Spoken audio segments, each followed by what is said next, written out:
우리와 늘 교제하길 원하시는 하나님, 이 새벽 눈을 뜨고 마음을 다해 주님의 이름을 부르게 하시고 하루의 첫 만남이 하나님과의 만남이게 하여 주셔서 감사합니다.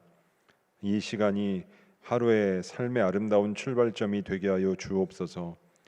이 시간이 나의 삶의 힘이 되게 하시며 인생의 종착역에 다다르는 순간까지 주께 새벽을 내어드리는 삶을 살아가게 하여 주옵소서.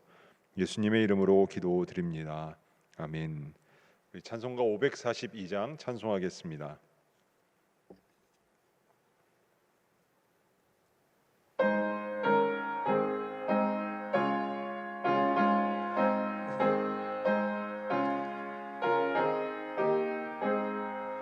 구주 예수 의지함이 심히 기쁜 일일세.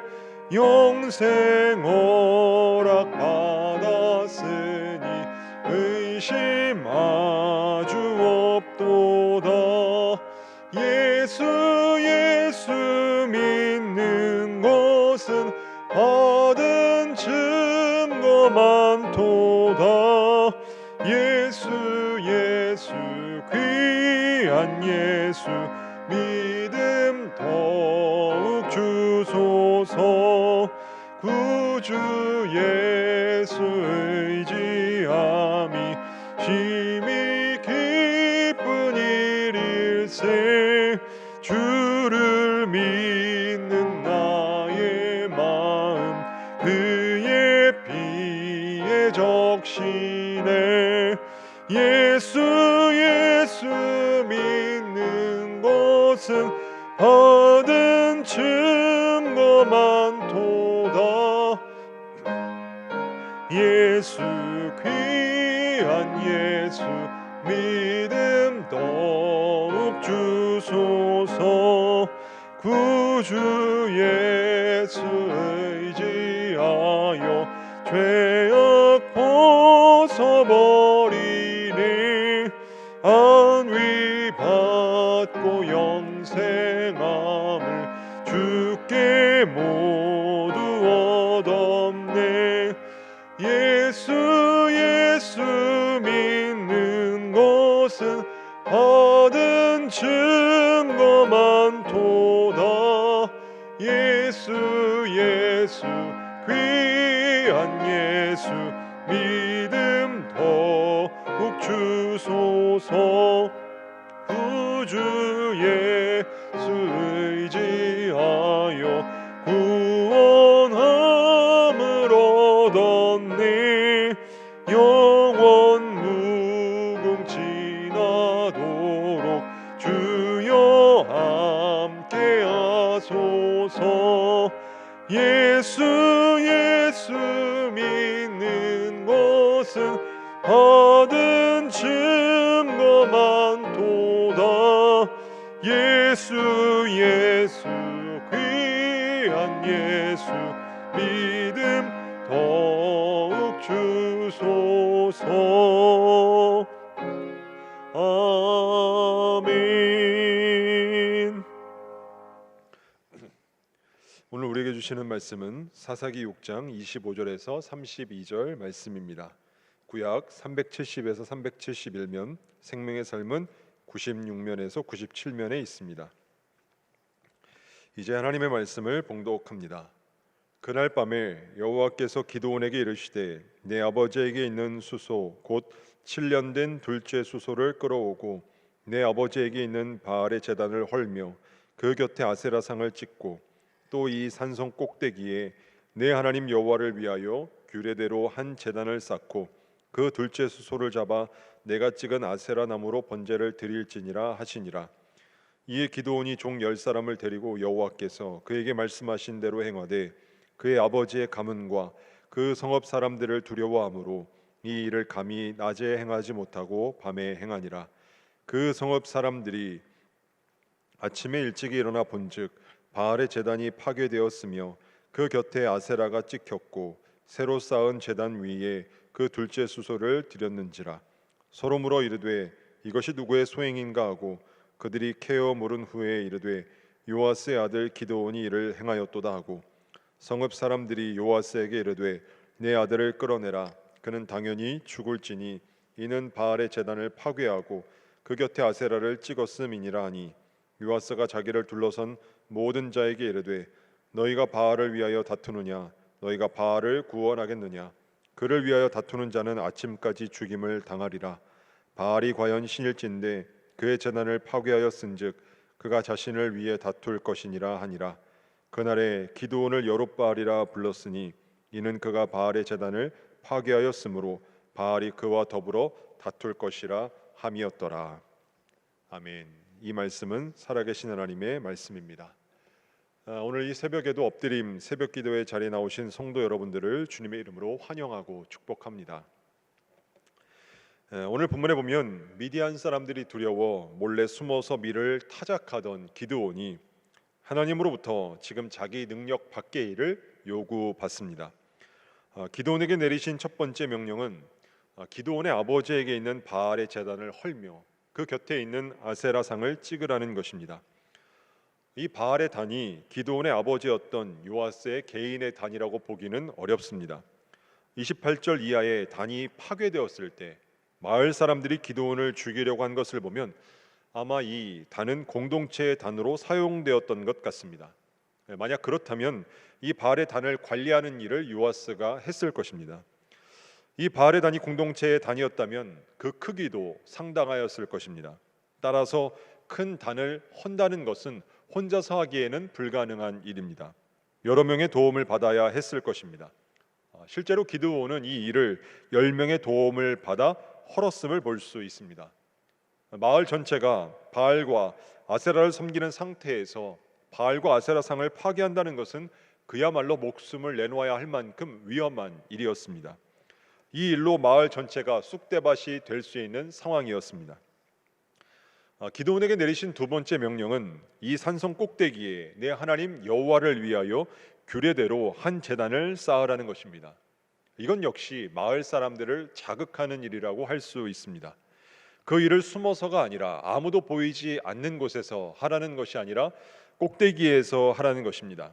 산성 꼭대기는 사람들이 발견하기에 좋은 곳입니다. 성읍 꼭대기에서 번제를 드리는 일 역시 목숨을 걸고 해야만 하는 일이었습니다. 하나님께서 기드온에게 내리신 세 번째 명령은 7년 된 둘째 수소를 잡아 내가 찍은 아세라 나무로 번제를 드리라는 것입니다. 이스라엘은 지난 7년 동안 미디안 사람들로부터 압제를 받았습니다. 미디안 사람들은 아말렉과 동방 사람과 함께 쳐들어와서 농작물을 해치고 양식과 가축들을 모조리 약탈해 갔습니다. 이런 상황에서 7년 된 그 7년이란 기간 동안이나 숫소를 숨겨둔다는 것이 과연 가능한 일이겠습니까? 근데 하나님께서는 그의 아버지에게 7년 된 숫소가 있다는 것입니다. 그렇다면 아마 이와 같이 약탈이 심했을 때에 7년 동안 숫소를 키워야 했다라면 아마 그 숫소는 집에서 극진히 보살폈을 것입니다. 근데 그 보물 같은 7년 된 숫소를 하나님께 번제로 바치라고 말씀하고 계십니다. 기드온에게 있어서 이 바알의 단을 허무는 일은 굉장히 두려웠을 것입니다. 산성 꼭대기에 제단을 쌓는 일, 또 귀하디 귀한 수소를 잡아 아세라 나무로 번제를 드리는 일은 모두 목숨을 내놓고 해야만 하는 그런 일이었습니다. 27절에 보면 기드온은 성읍 사람들을 두려워하였기에 이 일을 감히 낮에 행하지 못하고 밤에 행하였다라고 기록합니다. 기드온은 전에 하나님의 사자를 직접 만났습니다. 하나님의 사자가 나타나 고기와 무교병을 바위에 놓고 그 위에 국을 부으라고 하였습니다. 그대로 한 뒤 지팡이 끝을 바위에 대니 불이 나와 고기와 무교병을 살랐습니다.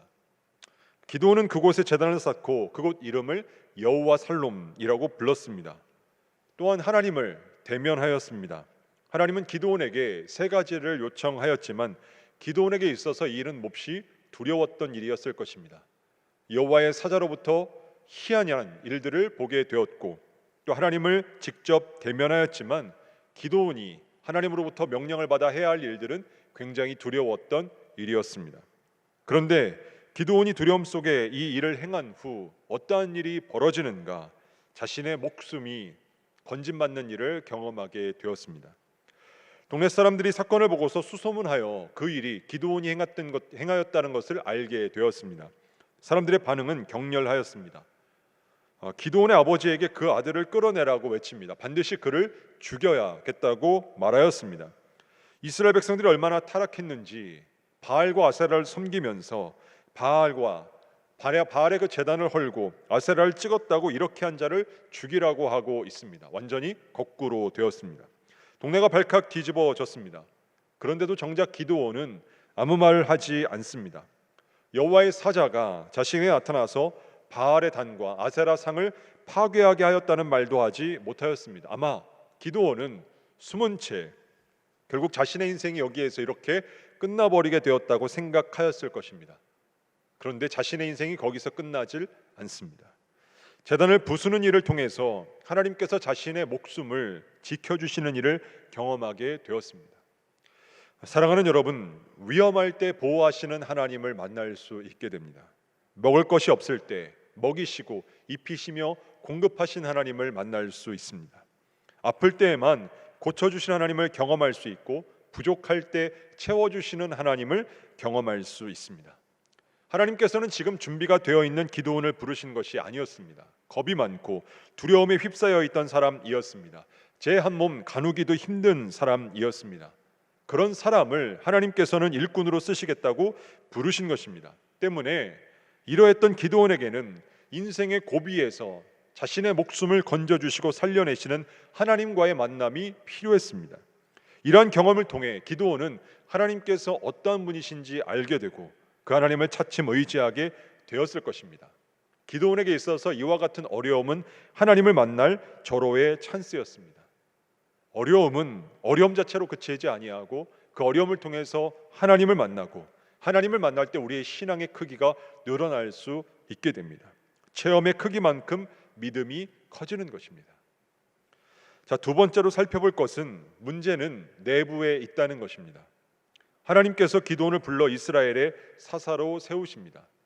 그런데 사사기 앞장에 나오는 다른 사사들과 같이 하나님께서는 바로 이스라엘을 구원하도록 말씀하지 않으셨습니다. 이전의 사사들에게서는 하나님께서 그들을 부르시고 사사로 세우신 후 바로 이스라엘 백성들을 구원하게 하셨습니다. 사사기 3장에 보면 온니엘은 여호와의 영이 그에게 임한 후 그가 이스라엘의 사사가 되어 나가서 싸웠다라고 말씀합니다. 에훗은 모압 왕 에글론의 몸을 찔러서 죽였다라고 말씀하고 있습니다. 그런데 기드온에게는 그렇게 하지 않으셨습니다. 이스라엘을 구원하기 이전에 하나님께서는 기드온에게 말씀하시기를 한 가지를 정리할 것을 말씀하셨습니다. 바로 이스라엘 백성들이 그때까지 섬기고 있었던 바알과 아세라의 제단을 헐고 찍어버리라는 말씀이셨습니다. 우상과의 관계를 청산하라는 말씀, 다시 말씀드리면 하나님과의 관계를 바르게 하라고 말씀을 하셨습니다. 미디안에게 억압을 당하는 이스라엘을 구원하기 위하여 부름을 받았던 기드온에게 하나님은 먼저 외부의 적이었던 그토록 너희들을 억압했던 미디안을 가서 치라고 말씀하지 않으셨습니다. 먼저 그 내부를 정리할 것을 말씀을 하십니다. 미디안의 약탈은 이스라엘이 하나님 앞에 범죄한 결과로 일어난 일이었습니다. 즉 미디안을 치는 것이 이스라엘의 본질적인 문제가 아니라 그 안에서부터 일어났던 죄에 대한 것을 정리하는 것이 먼저였습니다. 기드온이 먼저 해야 할 것은 그들 안에 있는 우상의 제단을 파멸하는 것이었습니다. 이스라엘의 적은 그들 안에 있었습니다. 내부에 있었습니다. 이를 우리 믿는 그리스도인들에게는 어떻게 적용할 수 있겠습니까? 그리스도인에게 있어서 무엇보다 중요한 것은 하나님과의 바른 관계라는 것입니다. 많은 사람들이 쏟아내는 기도는 대부분 주어진 상황과 현실이 힘들어 당장이라도 내게 놓여진 이 상황을 변화시켜 달라는 것입니다. 내가 처한 이 고통스러운 상황에서 나를 꺼내어 달라는 말씀입니다. 즉 자신이 처한 그 상황이라는 위치에만 초점을 맞춥니다. 당연히 어려운 상황이기 때문에 기도를 해야 합니다. 근데 이러한 기도로 인하여 그 문제가 해결되고 나면 더 이상 주님을 찾지 않습니다. 다시 주님을 찾지 않았던 이전의 일상으로 돌아가 버립니다. 왜 그런가? 위치가 바뀌었기 때문입니다. 위치가 바뀌었기 때문에 하나님을 찾을 필요가 다시 없어진 것입니다. 우리의 신앙은 위치보다 중요한 것이 무엇인가? 관계입니다. 그 대표적인 인물로 요셉을 들 수 있습니다. 요셉은 참으로 기구한 인생을 살아왔던 그런 인물이었습니다. 그는 내 어머니의 12아들 중 11번째 아들이었습니다. 그의 모친 라헬은 베냐민을 난산하고 세상을 떠나게 됩니다. 어머니가 곁에 있어야 할 가장 중요한 시기에 사랑하는 어머니를 잃게 되었습니다. 자신을 보호하고 지켜줄 어머니가 세상에 더 이상 없게 되었습니다. 어머니 없이 아버지 슬하에서 지내야 했던 이 요셉은 이제 배다른 형들과 부대끼며 살아내야 했습니다. 아마 그 삶이 호락호락하지만은 않았을 것입니다. 그의 인생의 위치가 지금 놓여진 이 위치에서 더 깊은 바닥으로 떨어집니다. 다른 사람도 아닌 자신의 형제들로부터 배신을 당합니다. 애굽의 노예로 팔리게 되었습니다. 이 불행 중 다행으로 목숨은 건지게 되었지만 그의 위치는 여전히 바닥입니다. 벗어날 기미가 보이질 않습니다. 보디발 아내의 유혹을 거절하였지만 감옥으로 내던져졌습니다. 요셉은 자신이 살아가면서 맞닥뜨리게 된 그 위치에 초점을 두지 않습니다. 하나님과의 관계에 초점을 두었습니다. 우리는 하나님께서 요셉을 노예로 팔려가지 못하도록 막아주셔야 하는 것은 아닌가, 혹 팔려가는 도중이라 하더라도 탈출할 수 있도록 기회를 주셔야 하는 것은 아닌가, 혹은 보디발의 집에서는 아무리 그래도 옥에 갇히는 일은 없어야 한다고 생각을 합니다. 다른 건 몰라도 주인의 아내를 취하지 않으려고, 다시 말하면 죄를 짓지 않기 위해서 그렇게 애씀에도 불구하고 옥에 갇히는 일은 부당한 것이 아닌가라는 생각을 하기도 합니다. 요셉이 보통 사람 같았더라면 순간순간 하나님을 원망했을 것입니다. 바닥을 치고 있는 자신의 인생으로 함부로 살게 되었을 것입니다. 오랜 기간 동안 두고 보자는 식으로 형들에게 복수의 칼날을 갈며 살아왔을 것입니다. 근데 요셉은 죽지만 않았을 뿐이지 계속되고 있는 나락에 떨어지는 삶 가운데서도, 이 바닥의 삶 가운데서도 요동하질 않습니다. 이유 없이 당하는 그 고난 가운데서도 그에게 분명 혼란스러운 일이 있었음에도 불구하고 요셉에게 있어서 인생의 주어는 여전히 하나님이었습니다. 자신의 인생에 있어서 끊임없이 위치를 묵상한 것이 아니라 하나님과의 관계에만 초점을 두며 그것을 묵상하며 살아왔던 인생이었습니다. 성경은 그런 요셉의 모습을 이렇게 기록하고 있습니다. 창세기 39장에 보면 이런 표현이 자주 언급됩니다. 이는 여호와께서 요셉과 함께 하심이라, 여호와께서 그를 범사에 형통하게 하셨더라. 요셉의 위치는 바닥이었습니다. 노예였습니다. 그런데 그 관계는 하나님께서 함께 하시는 사람이었다라고 성경은 기록합니다. 그의 위치는 감옥으로 바뀝니다.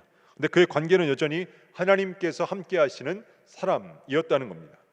감옥에서도 마찬가지였습니다. 심지어 애굽의 총리가 되어서도 위치로 인해서 하나님과의 관계가 변하질 않았습니다. 요셉은 위치에 관심이 있었던 인물이 아니라 하나님과의 관계에 관심을 두며 살아왔던 인생이었습니다. 인생을 살다 보면 요셉처럼 인생의 최고의 밑바닥이나 최고의 정상이나 어디에든 놓일 때가 있습니다. 그럴 때 우리가 주목하는 것은 위치입니다. 하지만 중요한 것은 내가 지금 어느 위치에 있는가가 아니라 내가 지금 하나님과 어떤 관계를 누리고 있는가입니다. 그리스도인은 위치로 사는 인생이 아니라 관계로 사는 인생이기 때문입니다. 위치보다 중요한 것은 하나님과의 바른 관계입니다. 말씀을 마무리하겠습니다. 인생을 살다 보면 혹독한 광야를 만날 때가 있습니다. 때로는 하나님께서 저와 여러분을 그리로 몰아넣으실 때가 있습니다. 왜 그렇습니까? 홍해 앞에 놓여야 홍해를 가르시는 하나님을 만날 수 있기 때문입니다. 삼일길을 걷고도 쓴물을 만나야 쓴물을 단물로 바꾸시는 하나님을 만날 수 있기 때문입니다. 인생에서 닥쳐오는 어려움은 하나님을 만날 수 있는 기회입니다. 시편 50편 15절은 이렇게 말씀합니다. 환난 날에 나를 부르라, 내가 너를 건지리니. 환난은 우리를 망가뜨리지만은 않습니다. 무너지기만은 하지 않습니다. 우리로 하여금 건지시는 하나님을 만나도록 만듭니다. 우리의 믿음을 더욱더 강하게 만듭니다. 바라기는 이 세상을 살아갈 때 이 하나님을 붙잡고 어떠한 상태에 놓여 있든지 간에 하나님과의 관계에 중점을 두며 흐트러지지 않는 신앙으로 살아가는 우리 복된 저와 여러분 다 되실 수 있기를 주님의 이름으로 축복합니다. 기도하겠습니다. 하나님의 사람으로 살아가기를 원하시는 하나님, 고난을 통해 하나님을 만나고 하나님과의 만남을 통해 신앙의 깊이가 더 깊어지게 하여 주옵소서. 하나님과의 동행이, 하나님과의 온전한 관계가 가장 큰 복임을 알게 하여 주시옵소서.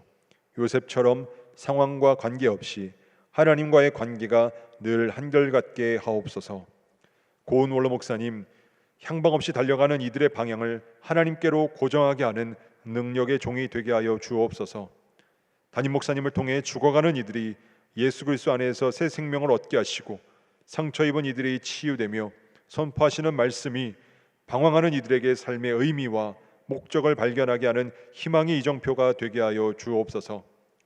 안산제일의 성도들을 기억하사 날마다의 삶이 예수의 모습으로 가득하게 하옵소서.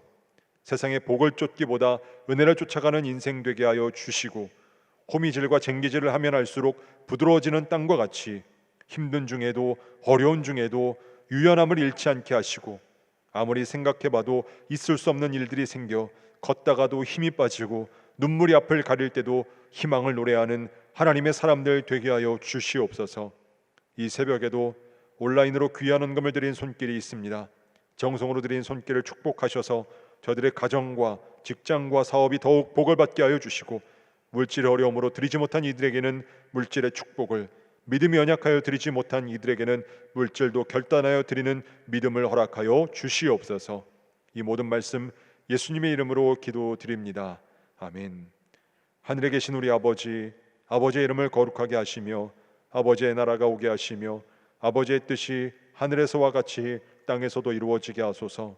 오늘 우리에게 일용할 양식을 주시고, 우리가 우리에게 잘못한 사람을 용서하여 준 것 같이 우리 죄를 용서하여 주시고, 우리를 시험에 빠지지 않게 하시고 악에서 구하소서.